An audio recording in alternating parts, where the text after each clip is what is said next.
bienvenidos todos y damos gracias al Señor que las autoridades nos han permitido, han hablado con todos los cultos, que podemos tener hasta el 50% de la capacidad del local. Así que bueno, entre los dos, oración, de alabanza, y también vamos a recibir una preciosa palabra y una impartición. Impartición es como uno puede transmitir. Pablo dice, quisiera ir a verlos para impartirles algún don. La impartición es de alguien que, como dice Pablo en la primera carta a los Corintios, con el consuelo que fui consolado, quiero consolar. Es decir, yo recibí consuelo de parte de Dios y lo comparto con ustedes. Amén. Así que nosotros recibimos de parte de Dios y vamos a ver algunos textos. Cuando Pablo dice, como yo hice, como yo hago, ustedes también pueden hacerlo. Así que si alguien venció, nosotros podemos vencer también. Si ese alguien es Dios, Jesús venció a la muerte, Jesús venció al pecado y nosotros vamos a recibir esa impartición de vencer. Amén. Gloria a Dios. Así que quiero compartir con ustedes la palabra y en el libro de Romanos, en el capítulo 5, carta del apóstol Pablo a los romanos, en el Nuevo Testamento,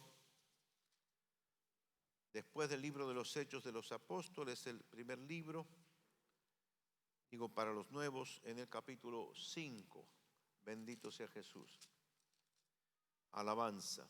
Y he titulado este mensaje, el Evangelio de la Esperanza en Dios. Amados, a veces nosotros tenemos esperanza, pero es esperanza humana. Hola, ¿cómo te va, Roberto? ¿Qué tal? ¿Cómo andan las cosas? Bien, tengo la esperanza de recibirme a fin de año.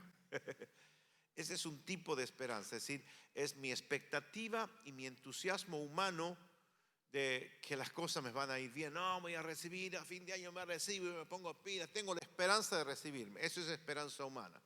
Pero la esperanza de Dios es cuando Dios da una promesa y yo creo en esa promesa y Dios nunca puede negarse a sí mismo. Si Él me prometió, Él me lo dará. Entonces, esperanza es la esperanza que habla la Biblia, es esperanza en Dios, en la gloria postrera que Dios dará a aquellos que han depositado su confianza en Él. No tengo un entusiasmo humano, tengo confianza en la palabra de Dios. Y Dios no puede negarse a sí mismo.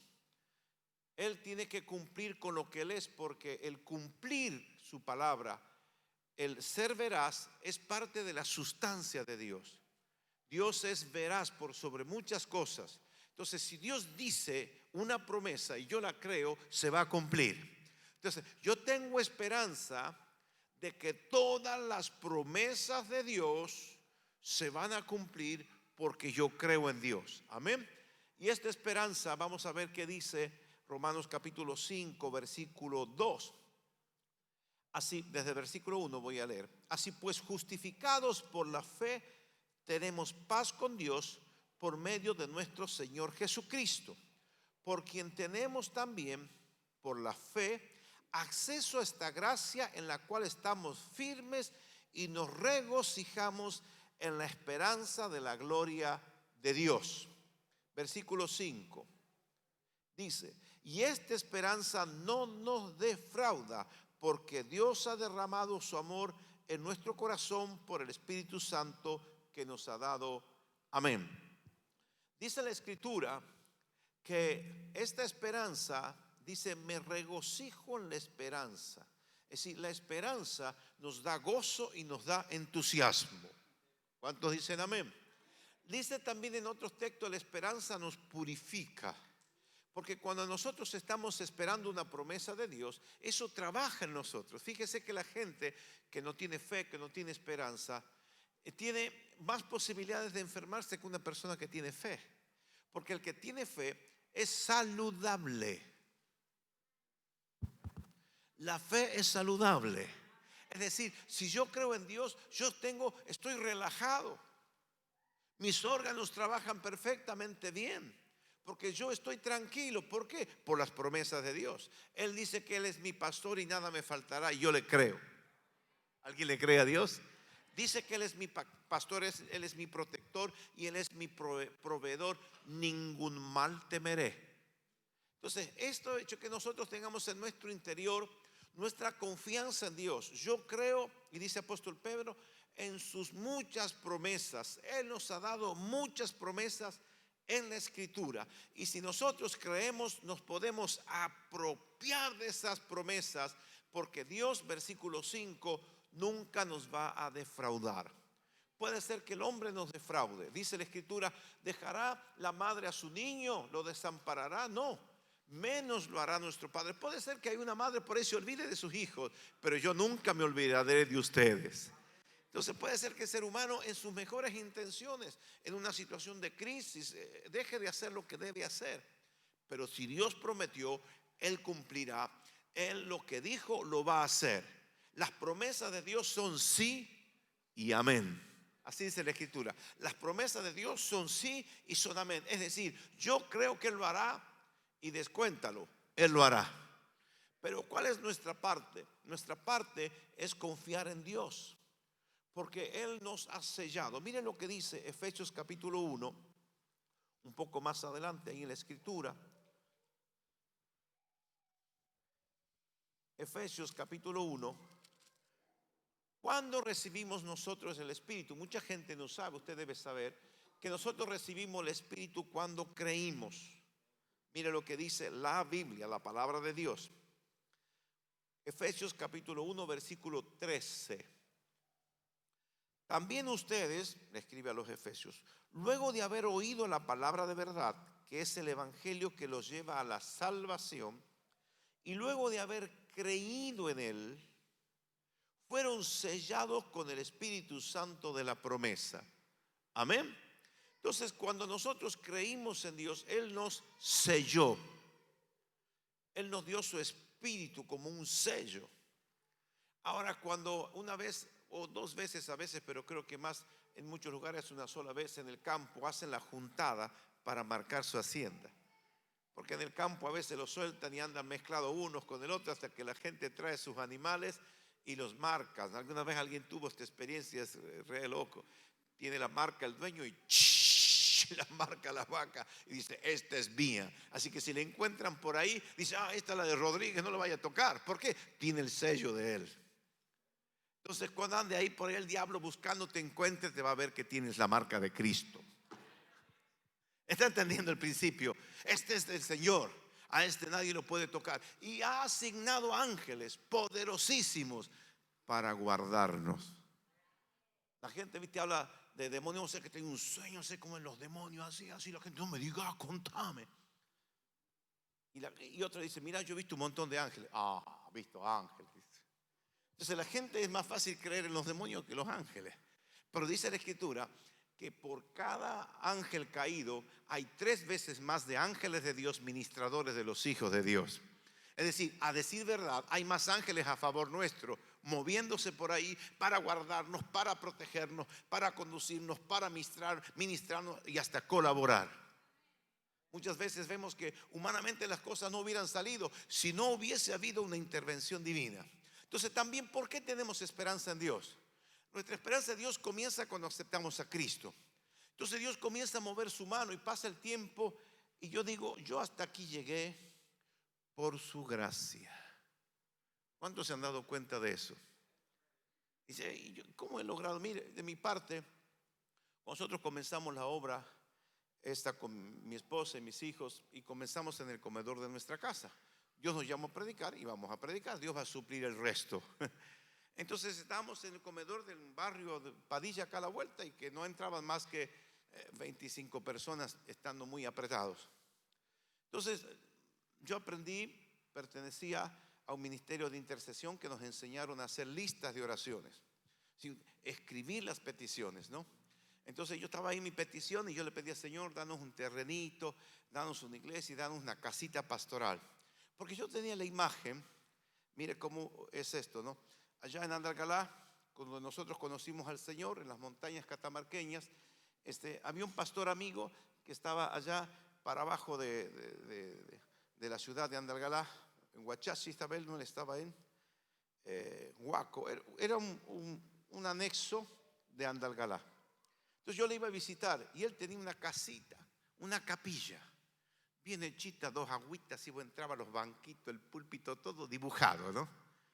y a la par tenía él su casita, tenía una estanciera con la cual iba a buscar a los discípulos.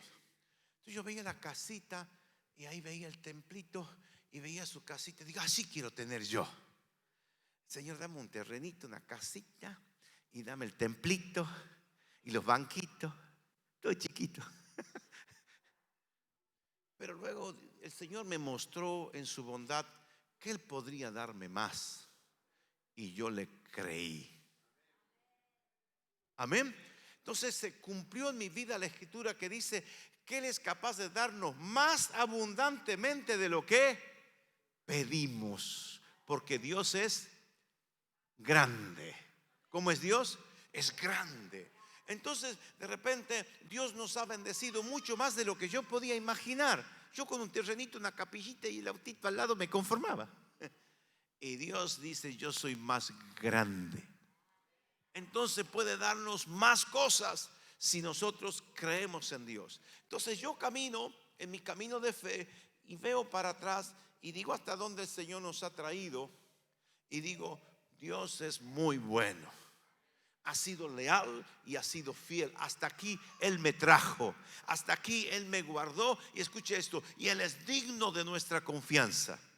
Así que, amados, en tiempos difíciles como esto, que hay pestes y todo esto, ninguna cosa que pueda suceder es más grande que el poder de Dios. Yo quiero que usted descanse en Dios. Quiero que aprenda a confiar en el Señor. Cuando vea las situaciones difíciles, venga y dígale, Señor, aumenta mi fe. Yo quiero tener paz en medio de la tormenta. Y eso es glorioso, que cuando hay muchas pruebas, pero vos estás tranquilo. ¿Y por qué estás tranquilo? Porque aprendí a tener paz en medio de la tormenta. Porque Él me enseñó. Amén. Nuestro gozo en el Señor, dice, me regocijo en la esperanza. Quiere decir que a veces, aún en situaciones difíciles, nosotros podemos regocijarnos. Amén. Miren lo que dice Pablo un poquito más adelante ahí de Efesios, a continuación, Filipenses en el capítulo 4, versículo 10. Dice Pablo a los filipenses, grande ha sido mi gozo en el Señor de que al fin han reanudado ustedes su cuidado por mí. Claro, la disposición la tenían, pero le faltaba la oportunidad. Los filipenses habían establecido una relación con Pablo y siempre le enviaban ofrendas y recursos a donde él fuera, ¿no? Entonces le estaba dando gracias al Señor. Verso 11. No lo digo porque tenga escasez. Si no le doy gracias hermano que me han enviado la ofrenda, pero no lo estoy diciendo porque tenga escasez. Pues he aprendido a estar contento en cualquier situación. Dígame que no es una gloria esto. Dice, he aprendido. Quiere decir que antes él no sabía. Estaba igual que muchos de nosotros a veces. Tengo plata, estoy contento. No tengo plata, estoy triste. El hombre tuvo sexo, contento. No tuvo sexo, salió el sol, está contento. Yo estoy triste. Entonces, muchos están esclavos de las circunstancias externas. Me saludó mi abuela. Ay, mi abuela no me dio bolilla. Entonces, a veces estamos expuestos al vaivén de la vida. Hay, a veces no hay, a veces suceden las cosas como queremos y a veces suceden las cosas como no queremos. Cuando las cosas no suceden como nosotros queremos, nos bajoneamos. Entonces esto se llama esclavitud. Dios nos hizo libres. Y Pablo dice que aprendió, pasó de a la circunstancia que puede estar cualquiera de nosotros. Dice, él pasó a otro nivel. ¿Qué es lo que le promovió a otro nivel? Haber aprendido, diga conmigo, aprendido. Porque no estaba en nosotros, no estaba en nuestra naturaleza. Dice, he aprendido a estar contento, cualquiera sea la situación. Wow, esto es bueno. Dígame cuántos anhelan esto. ¿Le gustaría estar contento siempre? ¿Le gustaría estar contento siempre? ¿Y qué va a decir la gente? ¿Y vos que estás contento siempre? Siempre. ¿Y que a vos no te pasan cosas? Sí, me pasan. ¿Y que nunca te han robado el celular? Sí, me han robado el celular. ¿Y cómo te has sentido? Mal. ¿O no? Te robaron la moto, te robaron el bolso, te pasó esto, entraron a tu casa, vino una enfermedad y lógico, yo me siento mal.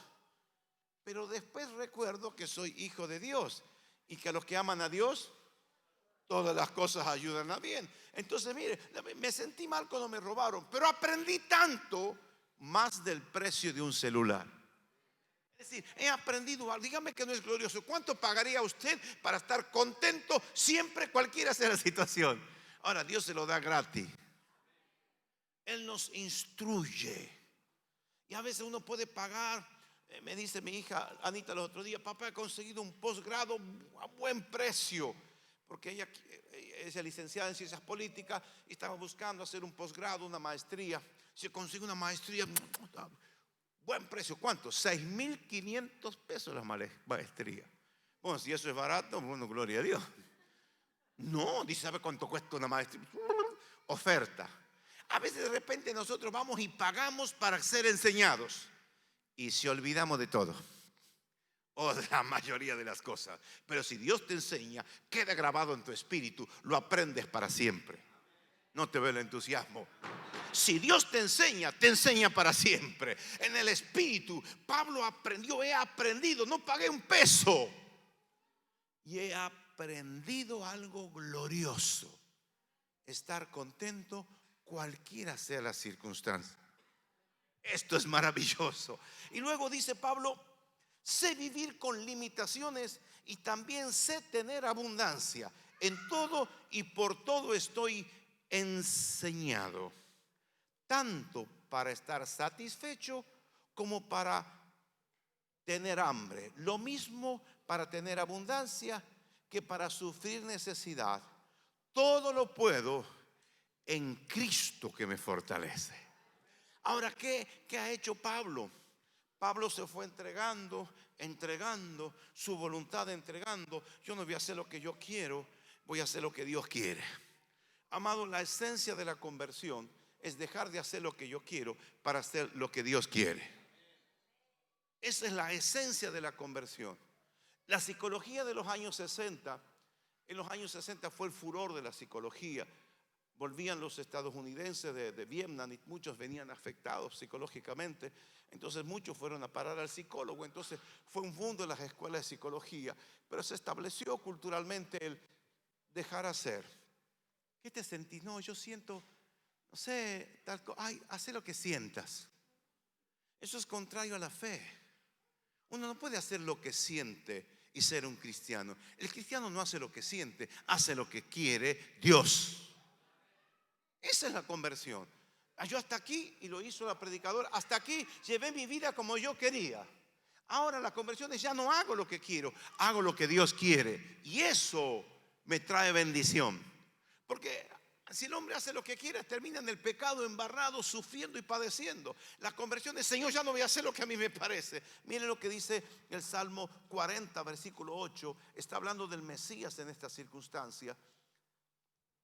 Salmos capítulo 40, versículo 8. Mire lo que dice aquí la palabra del Señor.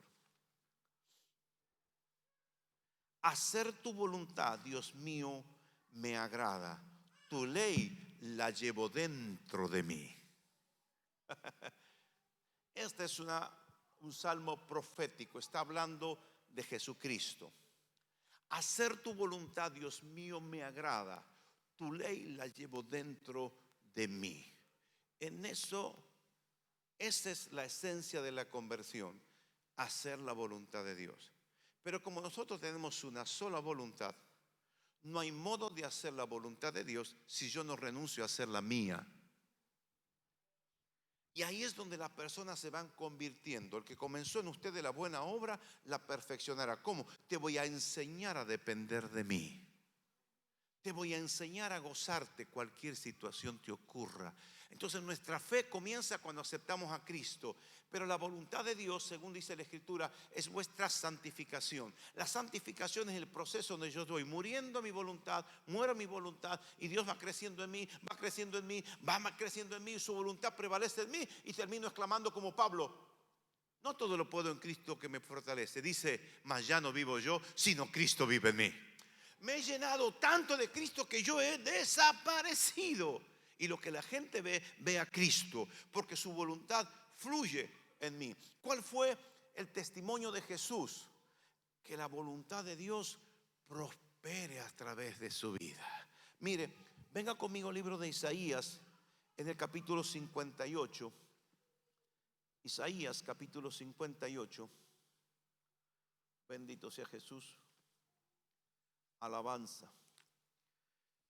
Acá está hablando del ayuno, del verdadero ayuno, porque el verdadero ayuno no es solamente abstenerse de comidas, sino que tiene un aspecto espiritual el ayuno. Entonces el Señor a Isaías le va enseñando el verdadero ayuno y dice en el versículo 13 y 14: si en el día de reposo, que es mi día santo, te refrendas de hacer tu voluntad, te refrenas de hacer tu voluntad y lo llamas día santo y glorioso del Señor, y si lo honras no siguiendo tu propio camino, ni buscando tu voluntad, ni hablando por hablar, entonces hallarás tu deleite en mí. Yo, el Señor, te llevaré a las alturas de la tierra y allí te daré a comer de la herencia de tu padre Jacob. La boca del Señor lo ha dicho. ¡Qué glorioso! El día del ayuno, el día del Señor, el día que Dios escogió para manifestarse a tu vida. ¿Sabe cuál es tu gloria? Dejar de hacer tu voluntad. Porque si refrenas de hacer tu voluntad y haces la voluntad mía, dice el Señor, entonces sí serás bendecido. Si el hombre insiste, hay gente que, hermano, espero que hoy muchos se terminen de convertir. Son cristianos, pero hacen la psicología de los 60, lo que sienten, lo que ellos sienten, lo que les parece que es bueno, pero eso trae consecuencias. Ministraba un varón, venía hace muchos años acá a la congregación, era creyente, viejo, y vivió aquí con su familia, y los hijos me pidieron que yo le visitara. Como vivían cerca de casa, les fui a visitar. Lo primero que tuve impresión, una casa totalmente desordenada. Su madre trabajaba, no sé si ya se jubiló para estos días, pero en casa de gobierno, y volvía a las 5 o 6 de la tarde. Estaba todo el día horario corrido. Y el varón se había jubilado, no me acuerdo por qué detalle, temprano. Sé que era un tipo cincuentón jubilado. Entonces yo llego a la casa, veo todo desorden, fruto de hacer lo que uno quiere, ¿no? Le digo, che, ¿y tu viejo? No, se fue al centro. El hombre tenía la rutina, se va al centro, usted lo veía en un bar del centro. Yo a veces pasaba haciendo trámites. Adiós, el tipo estaba leyendo el diario, tomando un cafecito. Bien cheto el vago, ¿no? Y después le digo, ¿qué hace tu viejo? Se va a la casa de su mamá. Una rutina de todos los días. Hoy tomo un cafecito en el centro como si no tuviese ninguna preocupación leyendo el diario. Y después iba su mamá y volvía a las 6 de la tarde. Entonces sus hijos tienen que levantarse solos. Había hijos de todas las edades. Levantarse solo, vestirse solo, desayunar solo. Nadie le hacía hacer los deberes. Nadie le daba la comida, nadie los atendía. Eran huérfanos, tenían padre, pero estaba borrado. Pero él, ¿qué hacía? Su voluntad. Esto es lo que a mí, ¿qué le gusta a usted? A mí me gusta ir al centro, tomar un cafecito, ir a ver a mi vieja. Pero tú no debes hacer lo que sientes, debes hacer lo que debes. ¿Sabe qué dijo Jesús? Yo no hago lo que quiero, yo hago lo que mi Padre me dice y hago exactamente lo que Él quiere. Yo me he negado a mí mismo. Entonces esa negación es lo que nos hace crecer.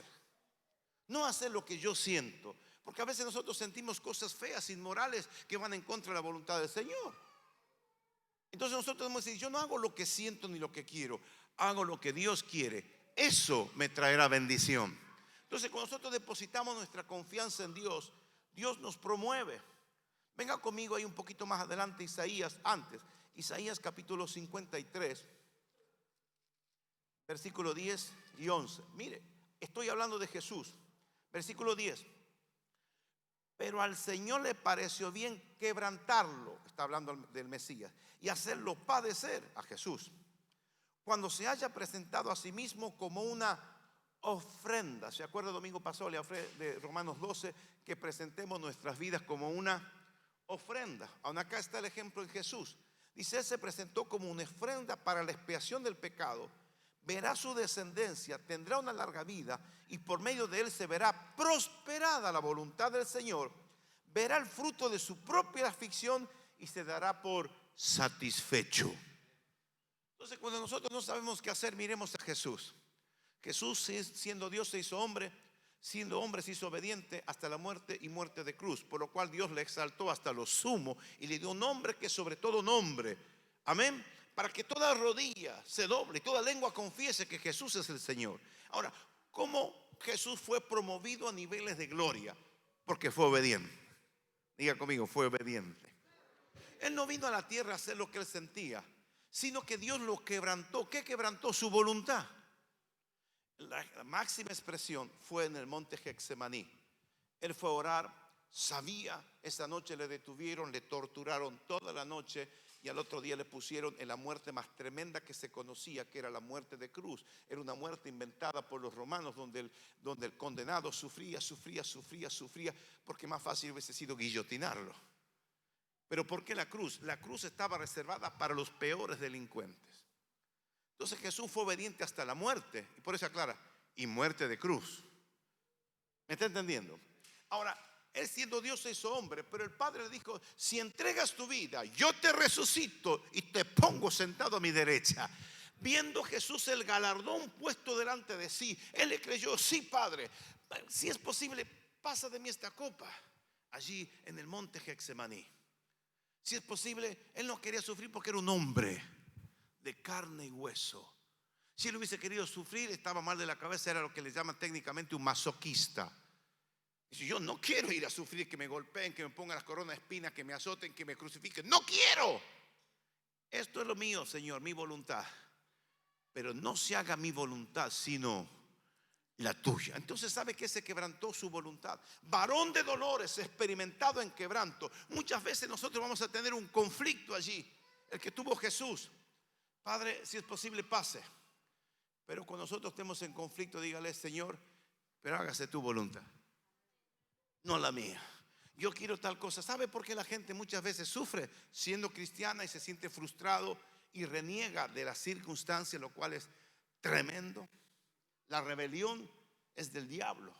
¿Por qué? ¿Por qué a mí? ¿Por qué? Porque quieren algo y no lo pueden obtener. Entonces ven sus deseos frustrados. ¿Por qué yo no tengo esto y aquel tiene? ¿Y por qué me pasa esto a mí? ¿Por qué me han echado del trabajo? ¿Por qué estoy enfermo? ¿Por qué lo otro? Es como Dios, ¿por qué? ¿Por qué? Porque ellos quieren que sucedan las cosas como ellos quieren. ¿Es así? Cuando el hombre quiere que su voluntad se haga, está todo el tiempo forzando las circunstancias para que se haga como él quiere. Bueno, mire, muchas cosas con esta cuarentena se han frustrado. Gente tenía proyectos, abajo los proyectos. Gente que quería casarse, se postergó el casamiento. ¿Qué sentí vos? Qué bajo. Ya para esta altura tendría que estar casado. Entonces la gente sufre. ¿Por qué sufre? Porque insiste que las cosas salgan como ellos quieren que salgan. Pero Pablo dice, yo he aprendido a estar gozoso cualquier circunstancia. Y mira, se te suspendió el casamiento. Gloria a Dios, aleluya. Se te suspendió el casamiento. Gloria a Dios, aleluya. Es porque aprendió que Dios tiene algo bueno preparado para él. El que ama al Señor, todas las cosas le ayudan para bien. No reniegues de las situaciones. Levanta tu ojo al cielo y dígale, Señor, tú sabes por qué. Yo no puedo entender, pero creo que tú tienes algo bueno para mí. Cada vez que nos sentimos frustrados, es una oportunidad de subir mis niveles de fe. Estas cosas no son de mi agrado, pero Dios las permite. Lo que te está pasando a vos, Carlita. ¿Cuánta gente quisiera que las cosas sean de un modo? Son de otro. Hágase tu voluntad, Señor, y yo confío en ti, que tú tienes preparado. No entiendo, no sé cómo, pero confío en ti. Cuando nos abandonamos en sus manos, la voluntad de Dios fluye. Entonces de repente nuestra vida va de gloria en gloria. Y miramos para atrás y decimos, ¿cómo me ha guardado el Señor de un montón de cosas? Mucho más de lo que yo podía pensar. Me ha bendecido lo que parecía en su momento una frustración, un fracaso. Él lo convirtió en bendición, porque Él todo piensa para nuestro bien. Yo como ser humano a veces veo la garrafa vacía, papá. La alacena también. Un espíritu de vaciamiento. Y las zapatillas están, ya ni puedo ni salir a las calles con esas zapatillas. Andar todo rotoso, sin plata, con hambre. La garrafa no está y los chicos están enfermos. Y me suspendieron del laburo. Dice la Escritura que a los que aman a Dios todas las cosas le ayudan a bien. ¿Usted entiende algo en ese momento? Nada. Yo no entiendo por qué justo se me acaba la garrafa. Como no tengo plata, todos los chicos enfermos me echaron del laburo. ¿Qué onda? Es una oportunidad para subir a otro nivel y decir: yo creo en Dios. Yo creo que Él preparó algo mejor para mí. No te pierdas la oportunidad. No desaproveches esta prueba. Pasa la prueba. Cuando alguien va a tomar examen, le van a tomar examen, es una prueba. ¿Cómo hacemos para pasar la prueba? Con el conocimiento. ¿De qué? De la bondad de Dios. Yo sé que Él es bueno, yo sé que Él me ama, yo sé que Él ha preparado buenas cosas para mí. Y aunque mi mente no entienda, yo sigo confiando en Él. Él me sacará a flote. Él me llevará en gloria. Es su promesa y no puede negarse a sí mismo, porque es su sustancia, su realidad. Él dice, promete y cumple. Dios no puede no cumplir. Si Dios te dio, yo le ministraba una vez a un varón. Espíritu de frustración voy a ministrar ahora. Yo trabajaba en la facultad de arte y había un chico ahí que también era empleado. Y yo le empiezo a hablar del Señor y era un chico alejado del Señor. Bueno, yo lo restauro, qué sé yo, y comienza a congregarse con nosotros. Y él estaba haciendo la carrera de lutería en la facultad. Era empleado no docente y a su vez era estudiante. Una carrera de 2 años en aquel entonces. Llevaba 13 años en la carrera. Digo, gordo, ¿no está para largo esto? 13 años, una carrera de 2 o 3 tenía. Ahora 5. En aquel entonces eran 2 a 3 años. 2 y el instrumento, que era la práctica, que tenías que presentar un instrumento. Y él, me acuerdo que lo encuentro y le digo: ¿nunca Dios te dio una palabra a vos para que te aferres de la palabra? Una promesa que te promueva a otros niveles. Amén. Usted está entendiendo que Dios te habla, vos tienes que creerle. Aunque pareciera ser que eso sea imposible, pero si Dios te da una palabra, tienes que creerla. Puede estar sumido en la peor pobreza y el Señor te dice: hago de ti un empresario próspero, venga para acá. Yo capaz que no sé cómo se es empresario próspero, no lo sé. Yo le creo a Dios.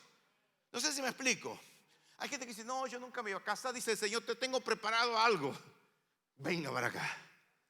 Entonces yo creo, no es cuestión mire, la fe es irracional. Dios promete, Dios me dio la fe, yo atrapo la promesa con la fe y listo. Dios sabe cumplir sus promesas. Y yo le digo: nunca te dio una palabra para que vos te aferres. El tipo mediocre. Yo fui a visitarlo y no era de esta ciudad, tenía una pensión, pero ya hace 1000 años vivía acá. Y vivía en una pensión donde yo abría la puerta y la puerta pasaba raspando a la cama. El ancho de la habitación era el perfecto largo de la cama. ¿Me está entendiendo su cuarto? Yo entraba por aquí, hacía así y le pasaba rozando la puerta de la cama. Usted hacía así, cerraba la puerta porque no había más lugar, parecía un baño, ¿viste? Y cerraba la puerta así, estaba la cama. Y aquí él era muy habilidoso con las manos. Había hecho estantecitos donde ponía las cositas, todo. Su habitación. Espíritu miserable, chiquito, poquito, postergación. Yo lo discerní al instante. Digo: vos no puedes vivir acá, le digo yo. Él tenía un buen sueldo aparte. Pero cuando el espíritu es miserable, por más buen sueldo que tengas, no vas a prosperar. Nunca Dios te dio una palabra para que te aferres. Sí, dice, una vez yo estaba, dice, medio semidormido y puse abajo de mi cama la radio, pues no había otro lugar para la radio. Abajo de mi cama y yo escuchaba y Dios me daba una promesa. Tómate de la promesa, digo yo. Yo sentía que Dios me estaba hablando. Y bueno, ¿por qué no te aferras de la palabra? Yo le estaba ministrando. Y me acuerdo de ese año vino Marcos Witt a Tucumán, en el Club Villa Luján. Y yo con los pastores organizamos y estábamos ahí. Y en el patio ahí lo encuentro, discípulo mío, le digo, ¿cómo van las cosas? Le digo, estábamos charlando. Y me dice, sí, le digo, ¿y qué vas a hacer con tu instrumento? Creo que era la viola que él tenía que presentar. Ya estaba en los últimos años. Me dice, sí, dice, a ver si el año pasado me recibo. ¿Cómo? Le digo yo. Nada del año pasado, vos te recibes ahora, le digo yo. Ejercía autoridad. Vos te recibes este año, nada del año que viene. No, lo que pasa es que no tengo tiempo, qué sé yo. Su profesor vivía a la vuelta de mi casa, en la calle España, ahí. El profesor que tenía que tomar el Núñez, creo que era, un famoso profesor de la facultad. Vivía una cuadra hasta la España y dos para allá. Vivía 2,5 cuadras de mi casa. Vamos a hacer una cosa, le digo yo. Vos sales del trabajo y te vas a mi casa. En mi casa te vas al profesor. Así que lo secuestré. Los llevé a mi casa, a vivir a mi casa. Hasta que no terminas esa viola, no sales de aquí, le digo yo. El tipo se recibió ese año. ¿Está entendiendo? O sea, yo no puedo vivir en la postergación. Si Dios te da una palabra, atrápala. No importa si te has sumido en la pobreza. Aquí había anécdotas, ¿no? Había una chica que mi hija Ana le predicó, estudiaba odontología y se había clavado en 4º año y estaba y no podía pasar. Entonces vinimos y le dimos la palabra de fe, porque la palabra es palabra de fe, palabra de esperanza. Y Anita con este espíritu comenzó a ministrarle, ¿cómo no te vas a recibir? Y que no sé qué, vos te vas a recibir. Y te va a recibir conforme a lo que está establecido. Comenzó 4º, 5º, terminó. Desde ahí arrancó el estancamiento y no paró hasta que se recibió. Ella subió a dar gracias acá al Señor, se convirtió al Señor con pata y todo. Trajo a su mamá, era del sur, de Concepción. Dio la gracia, terminó la carrera y se fue a Concepción. Pero tiene que haber un rompimiento en tu vida. ¿Qué es lo que rompe? La fe. No, que yo no puedo recibirme, creo que no me da la cabeza. No puedo ser próspero porque no sé, yo no tengo contacto. No importa si tienes contacto. Dios te abrirá las puertas. ¿Me está entendiendo lo que es promesa? Dice el Señor, Él nos guardará, Él proveerá, Él nos llevará de gloria en gloria. ¿Y qué tengo que hacer yo, pastor? Creer. Yo creo en sus promesas y ya no hago lo que quiero, hago lo que Él me dice que debo hacer. La voluntad de Dios. Señor, quiero hacer tu voluntad. Ahora, su voluntad, usted puede hacer que en las primeras instancias, yo impartí ya esto, lo hagas de mala gana. Dice el pastor que lea, bueno, se pone a leer de mala gana. Dice que ore. Bueno, ora, pues, Señor.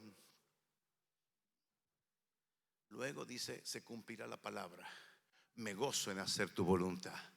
Me gozo en leer, me gozo en orar, me gozo en adorar, me gozo. Porque tiene que haber un rompimiento.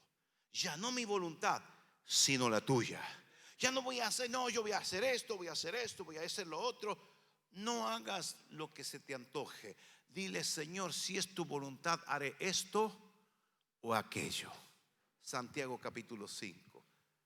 No piensen, compraré, negociaré. Más bien debéis decir, haré tu voluntad. Y si tú quieres, haré el negocio. Amén. Si Dios quiere cerrar las puertas, que las cierre. Él sabe por qué las cierra. Sabe por qué te dejaron del trabajo. Sabe por qué, etcétera, etcétera. Yo creo en Él. Y cuando nosotros creemos en Él, subimos niveles de gloria. Pablo, la historia de Pablo es tremenda. Estoy enseñado en estar contento, pase lo que pase. Dígame que no son niveles de gloria. Niveles de gloria. ¿Por qué estás contento? Siempre estoy contento. ¿Y por qué? Porque el gozo del Señor es mi fortaleza. No tiene que ver con circunstancias. No tiene que ver si tengo o no tengo plata, si las cosas suceden como yo quiera o no. Él hace su voluntad en mi vida. ¿Y sabe cuál es la voluntad de Dios para ti? Es bendición. Es buena, agradable y perfecta. Es tiempo de que la iglesia, amados, voy a terminar, comience a vivir a niveles de gloria. ¿Cómo vivimos niveles de gloria? Confiando siempre en Él. No solamente cuando las cosas van bien, siempre. De tal manera que aprendamos hasta tener abundancia. Yo he ministrado gente que estaba mal. Pero ¿sabe por qué está mal? porque en un momento estuvo bien. Ministraba una vez a uno y también a otro en otra provincia, estaba de viaje. ¿Qué pasa? No, lo que pasa es que me estaba yendo muy bien y no supe vivir en la bendición. Hay gente que no sabe, ya se enseñorea, ya no tengo tiempo para ir al culto, tengo mucho trabajo. No puedo ir a la célula, no, estoy apretado. Entonces deja de orar, deja de leer, deja de ir a la célula, deja de ir a los cultos. Fuiste. Tenés que rescatarlo del pozo cenagoso. Pero ¿cuándo comenzó la caída? Cuando tuvo abundancia. Entonces hay que aprender a tener abundancia. Aprender a tener abundancia y seguir en los principios. Ahora usted tiene plata y puede comprarse cualquier cosa. Fíjese que lo que compre sea la voluntad de Dios, en el tiempo de Dios. Hay gente que le pinta un poco de plata y compra lo que no tiene que comprar, pero lo compra porque los otros lo compran. Ese espíritu materialista. Hay que comprar lo necesario y lo justo. Tengas mucho, tengas poco, lo que necesitas. Guarda, ahorra, proyéctate. Entonces, amados, lo que Dios quiere es que nosotros tengamos gozo y paz. ¿En qué? En hacer su voluntad. Finalmente dice que Jesús verá el fruto de su propia aflicción y se dará por satisfecho. Dice, padecí en la cruz, me torturaron, me crucificaron, pero veo mucha gente salvada por ese sacrificio. Entonces, no es que yo voy a tomar un cafecito al centro, visitar a mi vieja, ¿viste? Voy a hacer lo que debo hacer. Si engendré hijos, tengo que cuidarlos, instruirlos, proveerle. Es así, responsabilidad delante de Dios. No puedo engendrar hijos y hacer lo que quiero. No, ahora tengo que levantarme a la madrugada, cambiarle los pañales, atenderlo, darle de comer. Tengo que olvidarme de mí y sacrificarme por mi hijo. Cuando pasa el tiempo, dice que veremos que ese sacrificio fue bueno. La gente se sacrifica mucho para obtener bienes, una casa, un autito. Pero a veces es solamente lo que adquirimos es casa y autito. Dice Pablo, yo he aprendido algo superior a eso. He aprendido a gozarme cualquiera sea mi situación. Y el autito y la casita, Dios la proveerá, no es problema. Él dice, pongan primero el reino, los intereses, los valores del reino. A veces por ahí la gente no resiste. Si la chica es linda, los tira todo al piso, ¿no? Y si es lindo el tipo, piensa que porque ser lindo tiene que tener 1000 novias. No es así. Si Dios te dio una gracia para hacer algo, si Dios te dio un buen aspecto, capacidad para el deporte, para la música, todo es de Él. Debemos consagrar nuestra inteligencia, los recursos, los talentos. Señor, consagro este talento, esta capacidad. Todo es tuyo, dice el Señor. Todo es de Él. Y Él nos quiere bendecir a nosotros. Pero tenemos que entrar en área de bendición. ¿Cuándo entramos en la área de bendición? Cuando nos negamos. Y yo tengo claro, yo quisiera ir a hacer tal cosa, pero no la voy a hacer. Porque el Espíritu Santo me está llevando a hacer otra cosa. Mi carne no quiere, pero yo sujeto mi carne y la pongo en obediencia. Amados, pasarán los años y verán que el fruto de haberte negado a ti mismo será bueno. Jesús vio el fruto de su aflicción y quedó satisfecho. Ninguna disciplina en su momento es causa de gozo, pero al tiempo da fruto de justicia. Muchas veces Dios nos va a disciplinar porque nosotros insistimos en hacer lo que Dios no quiere, y Dios tiene que darte uno y decir, está bien, Señor, entendí. No seas como los muslos y como los asnos que hay que ponerle frenos para conducirlos. Más bien seamos dóciles, ¿eh? Ustedes saben la rienda de los caballos, le tira para acá, para acá, para acá, para acá. Así, correr. Entonces seamos dóciles a Dios. Porque yo sé que si usted acepta a Cristo, tiene el Espíritu Santo. Y usted cierra los ojos, se queda quietito, Él está dentro, te va a guiar a hacer su voluntad. Aunque a tu carne no le guste, hace su voluntad, porque es buena, agradable y perfecta. Amados, termino. El evangelio al que tú creíste se llama evangelio de la esperanza. ¿Esperanza de qué? De gloria. ¿Esperanza de qué? De gloria. Aunque tus circunstancias, hoy tus circunstancias sean difíciles, Dios te sacará del pozo cenagoso. Aunque ande en valle de sombra de muerte, póngase de pie por favor. Dice el Señor, escucha lo que dice el Señor. El Señor es mi pastor, nada me faltará. Diga conmigo, el Señor es mi pastor, nada me faltará. Aunque ande en valle de sombras de muerte, ningún mal temeré, porque tú estarás conmigo. Tu vara y tu cayado me infundirán aliento. Aderezas mesa delante de mí en presencia de mis angustiadores. Todos los que te desearon el mal, tú verás el fin de ellos y Dios te promoverá a niveles de gloria. ¿A cuántos creen en el Señor en esta mañana? Levanta tu mano al cielo. Quiero impartirte una bendición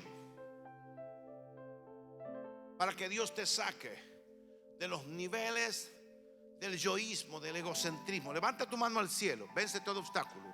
No te ve el entusiasmo. Levántala. Es un acto de fe profético. Diga: Señor, yo creo en ti y creo tus promesas, y tú eres mi esperanza. Mi futuro y mi presente están en tus manos. Y en esta mañana renuevo mi fe y declaro que si estoy en tus manos, nadie me tocará, y todo lo que haga me irá bien. Me irá bien. Dígalo, me irá bien. No te escucho. Me irá bien. Dígalo, me irá bien. Dígalo, declárelo, me irá bien. En el nombre de Jesús. Amén. Amén.